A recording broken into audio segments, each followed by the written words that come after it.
Do we all decide that 800 calorie cookies are not a good idea?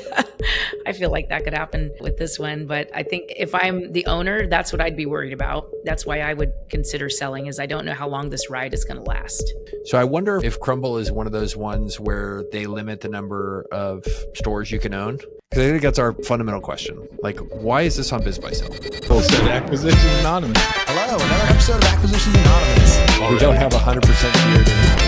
Hey, Michael here. Welcome to Acquisitions Anonymous, the internet's #1 podcast about buying, selling, and investing in small businesses. Today, we looked at a deal that we liked, and we're also super curious about. It was 2 Crumbl franchises out in the exurbs of Seattle, and we were trying to figure out why they're for sale. So I think we figured it out, but see what you think, and here's the episode.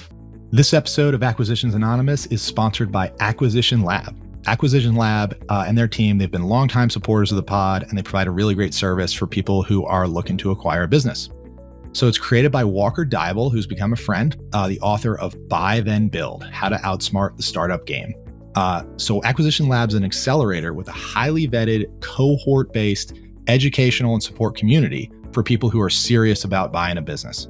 So a lot of our listeners like you tune in every week to our deal reviews. You want to get in on buying a business. You're on this podcast because you're trying to learn how to buy a business. But if you're not quite sure where to start, Acquisition Lab is a great place to start. So they exist to help people buy a business and to navigate all those complexities of the process, everything you hear us talk about on the show. They provide a proven framework, tools, and resources that support you all the way from search to close.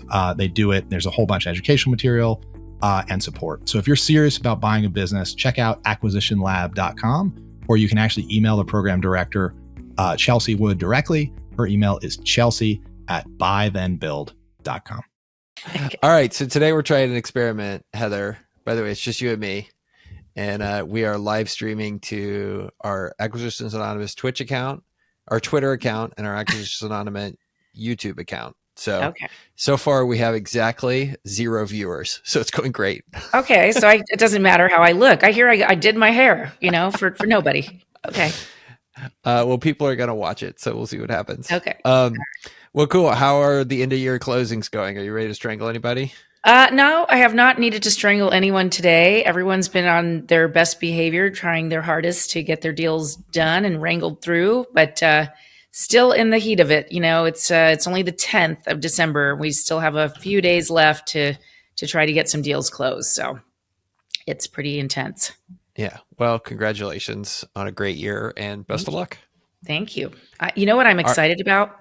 What? For people to start getting my corporate gift. I don't want to give the surprise away yet, though. So I'll show you guys what it is after a few people get it. But I picked out something cool this year. Am I on the list? I'm not sure. Heather. Oh my gosh. No, it's fine. It's for customers who got a loan with us. You have to get a loan with us. Oh, you want to borrow money? As long as I don't have to pay it back, I will be cool with it. Well, you'd have to pay it back too. So it's a small token of our appreciation to our customers, but it's a really cool gift this year. Super excited. Not interested. All right, let me put you on this deal. Because it's you and me, and we're so sweet, both of us. Oh. And this is a listing off of BizBuySell, which I found super fascinating that this showed up on BizBuySell. Mm-hmm. Because it is listed as 2 high-performing Crumbl stores located in Western Washington, specifically Thurston County, Washington. And for those of you not familiar, Crumbl is would you say it's like one of the hottest franchises to come out the past 5 years? Yeah, I would say so. Definitely. Yeah. People have gone nuts for this. And basically what it is, if you're not familiar with Crumbl, it's basically just like an over-the-top cookie store. Mm-hmm. And you can get cookies that are like 1,000-calorie chocolate chip cookies. Yes. Right. And they take flack because I don't know if they still do this, but they used to list their calorie count like for 1/7 of the cookie. Yeah. So that you'd think it was like, oh, that's not too bad. And you add it up and you're like, oh my gosh, it's 800 calories. Yeah. And if you're doing the math at home, I call this the Anthony Bourdain rule, which is like, if you're like, how can one cookie be 40% of your daily, recommended number of calories by the recommended daily allowance, it's because it's all butter. And I don't know if did you ever read Anthony Bourdain's book, Kitchen Confidential? No, but I watched his show. I really liked him. Man, we have very much a parasocial relationship. He doesn't know me, and I never did. But there's so many people that felt like a personal, a personal connection to him. And he was cool. I definitely had that, where I was just like, when he died, like, there's rarely do celebrities are they like, man, I mourned that guy going, and I definitely did with him. I agree. Anyway, so in his book, Kitchen Confidential, he talks about why restaurant food tastes so good. And do you know why restaurant food tastes so good and the food at your house does not taste as good, Heather? It butter and sugar? It is butter. He's just butter. So plain old butter. He's got this great chapter where he's like, let me tell you idiots why restaurant food tastes better than the food you make at your house. And he's like, you know how you like spinach at the restaurant, but you don't like it at home? Butter. You know how that steak tastes really good, but it doesn't taste as good at home? It's not the better meat, it's butter. You know how your shrimp tastes better at the restaurant? Like, everything is butter. You know how your salad tastes better? Butter. Like, we put butter in everything. So to sum it up, like, you basically have to do that in order to, reach this Crumbl level of unhealthiness. Butter and everything. I have still never tried a Crumbl cookie. And we do have one near us, but I just can't, I can't think of why I would ever eat that cookie. I had one once and I needed to take a nap afterwards. Yeah. I know I would feel bad in a lot of ways. Yeah. I'm good. All right. So let me tell you about these for sale. It's really interesting because Crumbl has been one of the most, I would say, contentious of all of the franchise systems, with people thinking it's a fad and kind of going to go the way Orange Leaf did and all those different kind of froyo things. And then other people thinking it's a brand new category that's here to stay. So let's see if we can learn something about it from this teaser. So the asking price for this deal is $1.85 million. Cash flow is $463,000. Gross revenue is just shy of $2 million. So they're selling $1 million worth of cookies in each one of these little shops. And they're typically in strip centers. I don't know how the one by you is. Mm-hmm. Yeah, it is. So the franchise here got established in 2022, and Earned Exits Business Brokers presents an exclusive opportunity to acquire 2 Crumbl Cookies locations in Western Washington State. The first store opened in 2022 and did phenomenally well, leading the state in sales. The second location opened in May 2024 and has been highly profitable. There are 1,000 Crumbl locations, 1,000 plus Crumbl locations in the USA, and 100% of the franchisees are sold out. Crumbl offers cookies in a way that can't be found anywhere else. With a weekly rotating menu, open concept kitchens, and a famously recognizable pink box, Crumbl is revolutionizing the gourmet dessert experience. Since opening its door 5 years ago, Crumbl has expanded to over 1,000 bakeries in 50 states, making it the fastest growing cookie company in the United States. The normalized seller discretionary earnings is $463,000, $1.99 million normalized revenue for both stores. Crumbl stores, here there's an asterisk, Crumbl stores generally perform at exceptional levels during the first few months of opening. We have normalized the revenue and earnings to account for what sales should look like going forward. So it looks like one of their locations is like brand new. Brand new. May. Right. And they've sort of taken a few months and projected out what they think the whole year will be. Yeah. So this is maybe the first time we've ever looked at a projection from a seller where they take the trailing 3 months and they're like, no, the next 9 months is going to be lower. Like, I've never seen a seller say that it was going to happen.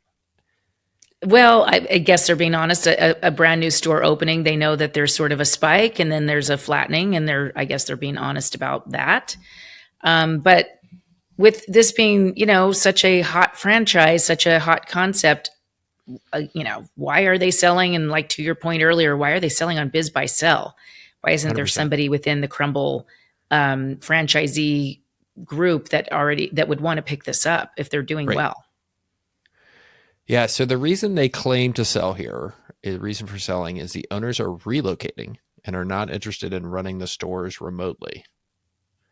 So that's their idea, but they're making $500,000 from these stores and they're moving away from them, which, okay, cool.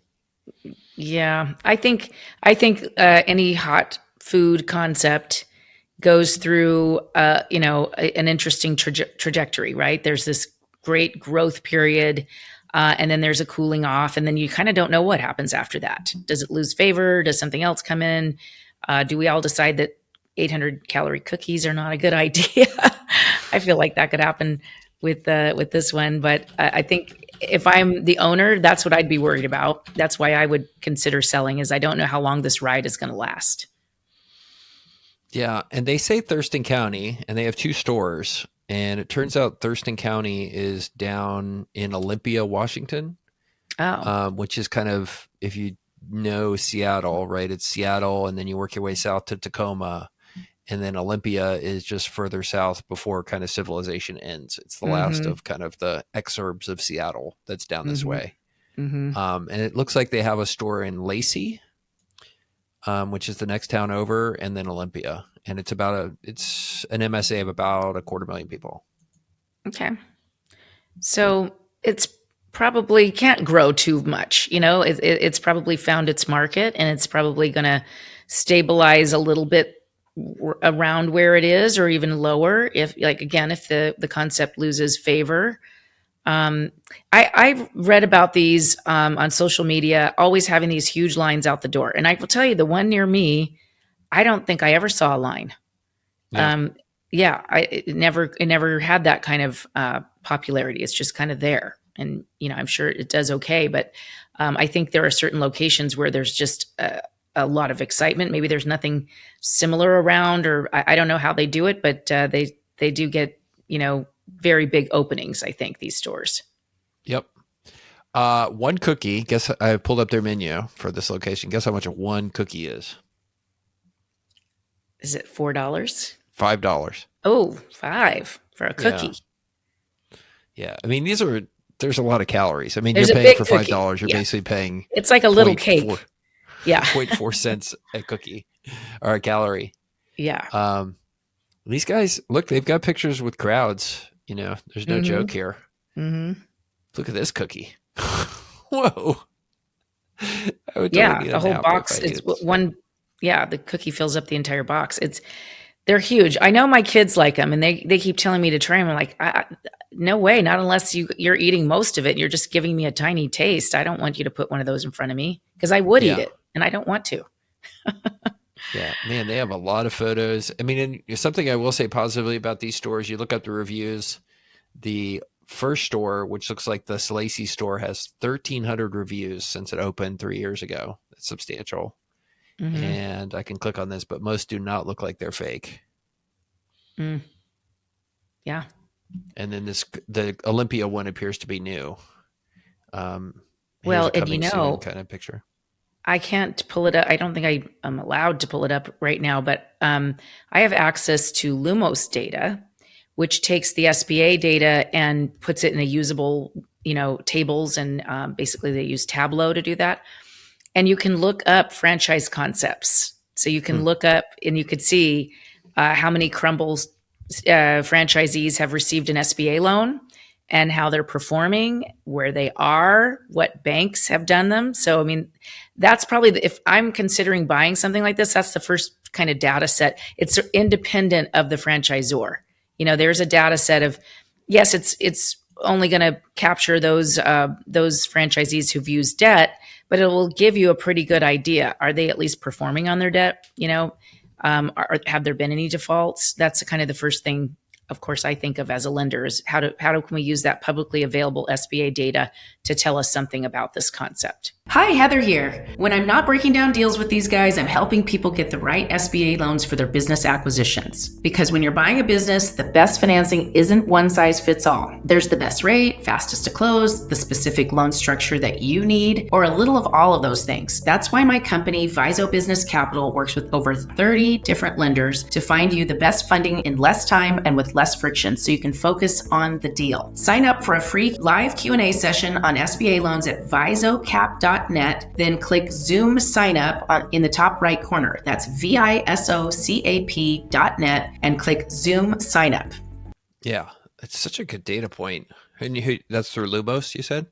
Lumosdata.com. They are also former Live Oaker people like myself, and that their business is to basically take all that great data from SBA and put it in a usable format.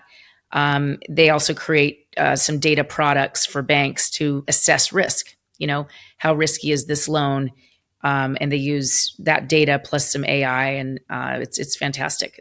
And when you look at data in this country on small businesses, we don't have good data. That's one of the problems for buyers. One of the best data sets there is the publicly available SBA data.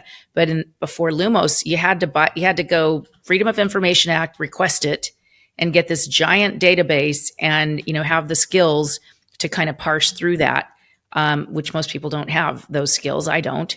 So Lumos makes the data very approachable and usable, and lets people kind of really explore and understand what's going on with those loans. That's why we always have a debate on Twitter as to whether all the SBA business acquisition buyers are about to default on their loan or not. Because some people just decide they think that it must be terrible, and then we look at the Lumos data and it's not that bad.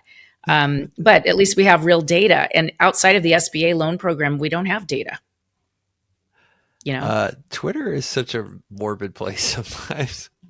It is. It's crazy. Super interesting. Well, to transition a little bit back to this deal, they do have a teaser, and I pulled it up here on the screen, which is actually a pretty good looking teaser. Grant, and they made it makes me hungry looking at it. Yeah. What's that? It makes me hungry looking at it. Oh, yeah. I mean, if you need to gain a couple pounds, this is the way to go. I do not. But they have a cute little teaser put together. So kudos to Britt, right? I think a lot of these brokers do so little work in terms of like actually what you're supposed to do as a broker, which is help present the deal well, right? That's 90% of what you do. 90% of it is present the deal well, and the other 10% is like marriage counseling to make the deal happen, right? Right. Like that's great. So from a price standpoint, let me get your feedback on this, Heather. They're asking for $2 million normalized revenue and $460,000 in normalized SDE. So again, this is not actual. So that's something for us to consider about. But at first glance, that's 5X SDE. How do you feel about that? It's too high. Too high for something that we don't know how it will truly stabilize. And it's too small for a 5X. Oh, I'm sorry. Hold on. I misquoted you. It's not 5X. Maybe it is 5X. So what's the asking price is 1.85 million. Divided by 463, right? Divided by it's not. Yeah, no, it's like, Oh, it's 4 times earnings. Okay. Does that change your mind? Right. Yeah, well, thank you for the discount. Yes, that is better. Yeah, 4X is better. My school of thought on multiples is anything below, $1.5 million of EBITDA around there should be between a 3 and a 4. That's almost everything is going to fall somewhere between a 3 and a 4. How close to 4? If it's close to a 4, it should have some really good qualities. Some really good things that I can rely on. It's going to be pretty stable or has a lot of growth potential. Why I go closer to a 3 is it lacks some of those things. It's going to be harder to grow. It's going to be, it has more cyclicality or volatility that's potential within it. And then I move closer to a 3. So to me, 4 even seems a little high. Like I'd probably be, at least 3.5. Somewhere closer to 3. My question, though, and I don't know the answer, is what does it cost to open the doors to these 2 franchises? How much over cost is this $1,850,000? That is very interesting. Well, number one, your build out is mostly all just sunk costs because it's equipment into a lease space with, maybe you got some stuff with the landlord as a deal here, but at least looking at both of these, they're in strip center somewhere. So there's no real estate, no fixed assets really to speak of that are going to be much of anything. In terms the franchise of how much they fee, cost, the training. Yeah. Yeah. Your franchise fee. I mean, we could look up the FDD, the franchise disclosure document. Mm-hmm. Because I feel like, I don't know, I'm guessing, but I feel like they probably cost $300,000 to $500,000 a store to open. Right. And if it's closer to the 5, that's, cost them $1 million to open. They want to sell for $1,850,000. They're not going to be netting that much. And they've been, they haven't had that long, but they were making good money. If they held on to it, they could kind of make more than that in just 2 or 3 years. That's sort of the valuation question that I have, is how much are they netting, and couldn't they just keep owning these and make more than that in a pretty short period of time? Yeah, they did say the owners are not interested in running it remotely, and they have to move away. It would not surprise me if the real story here is these guys were brought to the area by this Air Force base. I noticed there's an Air Force base like right over here. Yeah. Fort Lewis, Joint Base Lewis McChord. And this McChord Air Force Base, they happened to be here for that. And they did this as a side hustle. And then instead of somebody getting out of the Air Force, next thing you know, they're back, getting deployed someplace else. Or there's family or something like that going on. But yeah, that's what they said. They don't want to run it remotely. Which, I think that makes sense for this type of business. For retail business, that would be tough to do. All right. Well, so fair enough. So there's a good reason to sell. And yeah, I don't know that I'd pay for it. I think I'd pay closer to a 3, just because I don't know what's going to happen to demand in the future. And it's not a very big MSA, and like you said, it's not like in the growth area of the state, I don't believe. I could be wrong about that as well. But if the area is not growing, that would also factor a lot into my, thoughts about valuation. It's interesting. I just went to the Crumbl website for franchising, and they have where you can buy an operational location. Like they're helping people connect to the existing franchises. So I wonder if Crumbl is one of those ones where they limit the number of stores you can own as a franchisee, because some of the folks do that, right? Yeah, they don't want you to get too big in the system. Correct. Well, they don't want multi-unit operators, right? So you have single unit operators, which is kind of what Subway is, right? You have your one Subway, and you better get your ass in there and make some sandwiches, bro. And then you have multi-unit operators, which are people who are specialists at going and running 10, 15, 20, 100 Taco Bells. And each franchise system kind of decides what they want to do. So these guys may have a limitation, and that may be why this is for sale publicly. Because I think that's our fundamental question. Like, why is this on BizBuySell? Good point. If that's the type of system that they're limiting, and you're not allowed to own more than, say, 3 or whatever it may be, then there aren't any existing or very many existing franchisees that could buy this, or they're too far away if they only own 1 store, kind of thing. That makes sense. And I have seen other listings for Crumbl, so that is a good question. That would make sense if that's the way they're approaching it. I know when I worked for a larger bank a long time ago, we had a big franchise lending group, and they absolutely wouldn't lend to franchisees unless they had at least 4 to 5 stores. It was only for bigger operators. From a lending perspective, that was the only way they could sort of justify it. Yeah. Well, we looked at when we had our coffee chain. And in retrospect, we thought we were early to Texas. It turns out we were just late to the rest of the market around the country, because Dutch Brothers came in with $50 million to set up a bunch of stores right next door to us. And it's like, wow. And they're going to sell the exact same stuff and exact same everything. Wow. But early on, we were like, well, should we take this concept, which was working really well? We had people contacting us and saying, hey, I want to open, at the time, a Toro Coffee. And then we changed the name. But anyway, don't worry about that part. But they were contacting us. We want to open one. Can we franchise it? And we went and actually talked to franchise consultants to try to understand how to set up a franchise system. And one of the things they told us is you should think about whether you want to focus on multi-unit operators or single unit operators, because they're 2 different groups of people. Different animal. And you tend not to do both. You tend to pick that one and you optimize for that, because the multi-unit operator guys and gals are much more professional than the single unit operators. So you build your franchise system totally different for them. Interesting. Well, that makes sense. That's something I never really thought about, but thank you. Yeah. Yeah. Turns out you try a lot of businesses and some of them work out. Well, you learn a lot from the ones that You don't. learn a ton, So right? that's my strategy. Yeah. All right. So, okay. So let me ask you this. At the right price, would you buy these Crumbles? At the right price, there's a lot of things I would buy. So probably yes. Okay. How about, okay. So right now it's 1.8 million. Would you buy these for $1 million? 2 times earnings. Maybe I might. Yeah. Okay. I think I'm a buyer there. I'd buy Yeah. them for that. Mm-hmm. Would you buy them Yeah. for 1.25? No, would you buy them for 750? Oh, yes. I'm buying them Okay. then. So 1.5 times. We know you're a buyer at 1.5 times. Okay. Oh, yeah. Yeah. So let me ask you this. In one end of the spectrum, you have franchise systems like McDonald's, which are Mhm. evergreen. They're going to be great. You don't have to worry about McDonald's, right? Mhm. The other end of the spectrum, you have things like Curves, right? You familiar with the Yeah. Curves franchise? Yep. They're dying. Yep.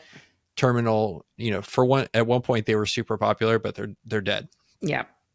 Which direction do you think Crumbl is going? Is this going to be Orange Theory or is it going to be Orange Leaf? I think it's going to be around long term. It's kind of like a replacement to the donut shop, something a little different. But I think that they will have a period where, they will stabilize a bit lower than where they are today. The demand will wane a bit. Yeah. Mm-hmm. I will put I'm very optimistic about Crumbl.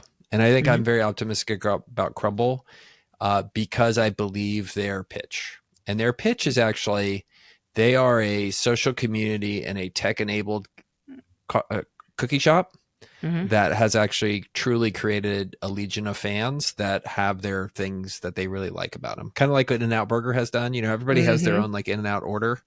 Yes. What's your In-N-Out? Do you have an In-N-Out order? I just like a plain cheeseburger. Just one patty, cheese, grilled onions. That's about the only thing. Just grill the onions, and otherwise, I'm good. But yes, there's the animal style, and there's, the kids. I guess the young men are in the family are the ones that do all the crazy stuff. Yeah. So everybody Yeah. has their, but there's a community around In-N-Out Burger. Would you like to hear a funny In-N-Out Burger story? Yes. Okay. So at the LAX airport, I would highly recommend this if you go to the LAX airport. There's an In-N-Out Burger, which is like one of the world's most famous spots for plane watching, like 747s and Airbus 380s like land over your head. It's pretty spectacular. And it is at the In-N-Out Burger on Sepulveda. So my wife and I were staying out in LA. We get in a 40-minute Uber ride to go 3 miles to get to the In-N-Out Burger in Sepulveda. And I put it into Uber, and we're like driving down to the airport, and the Uber just keeps going, like right into LAX. And I'm like, what the hell's going on? And I looked down at my phone, and by this point, like I'm getting car sick because every Uber driver is like a Russian dude that drives like a maniac and has just been vaping right before they picked you up. Oh yeah. And I realized had him go to the In-N-Out Burger on Sepulveda, south of the airport. So we ended up with the wrong freaking In-N-Out Burger, and I couldn't watch airplanes. It's horrible. Well, I will tell you another story. The John Wayne Airport, Orange County, the little one. The landing, it lands right over the freeway. They just cross over the 405 and they dip down. And I had a car a long time ago with a sunroof, and I had the sunroof open. I'm driving down the 405, listening to my radio, and a plane came over my car to land, and it scared me half to death. The sound. It was so suddenly loud that I thought a plane was crashing on me. Yeah. So I don't recommend being that close to planes. It's scary. I don't know. It was super fun. Super cool. All right. Well, look, I'm a believer in Crumbl. It sounds like you are lukewarm. Lukewarm. Yes. Yep. Lukewarm. All right. Well, I think in America, there is an inexhaustible supply of people that want you to serve them fat and sugar and salt in massive quantities, and they're not going anywhere unless everybody gets on Ozempic. Which they are. So maybe, I don't know. We'll see. So we'll see. The government's going to start paying for Ozempic. So let's see what happens then. Crumbl will have to change their menu. I'm not it. Oh, I was going to ask you about something. So, okay, we're done with this deal. If you want to get Okay. off, we're done with this deal. I want to ask Heather about something. Have you seen how all of these celebrities like Demi Moore and a number of these ladies have just like who had gone way over the Christina Aguilera gone way over the top with their plastic surgery, basically to the point of just like almost being unrecognizable. And like some surgeon has come through and fixed all of these ladies, like they restored them to like factory pristine. Have you seen these ladies? I have, and people are chattering about like there are certain surgeons and centers in usually Beverly Hills that are in super high demand because they've made a name for themselves. They're being just like amazing. But yeah, they figured out something. I don't know what it is, Yeah. but And they what's the are. name of there's a young lady who, I guess she's in her 40s now, but she was like Oh, a Lindsay child Lohan. star. Who's that? It's Lindsay Lohan. Lindsay Yeah. Lohan. She's not that old, but she does look suddenly much better. So It's people are like speculating. Yeah. yeah. So the one that'll be interesting to see if they can restore to factory settings is Madonna, Oh, because I don't think so. that's out there. Yeah, I I don't I know. feel rough about what Yeah, I she's think done they to went herself. too far. That she doesn't look like Madonna anymore. I don't know what she looks like, but yes, they're the whole plastic surgery end of things in Los Angeles has always been a big deal. But Yeah. yeah, they've come up with some new ways to do things and new techniques and combinations of techniques that look like they're pretty good. Whatever they're doing, it's working. So anyway, Yeah. I just found it fascinating. TikTok shows you some stuff. We'll see we'll see what happens with my life after this. All right, everybody. Thanks for joining today. We're going to turn off a live stream. Heather, happy Monday. And Happy Monday. after Tuesday. this, Heather and I are going to talk about whether we're recording a second episode today. Looking at Heather's face, I think we're not. She looks tired. I am. Tired of me. I'm tired. All right, catch you next week. Oh, sign up for our newsletter, you heathens. AccuAnon.com. Make us happy. Thanks. Yeah. Bye.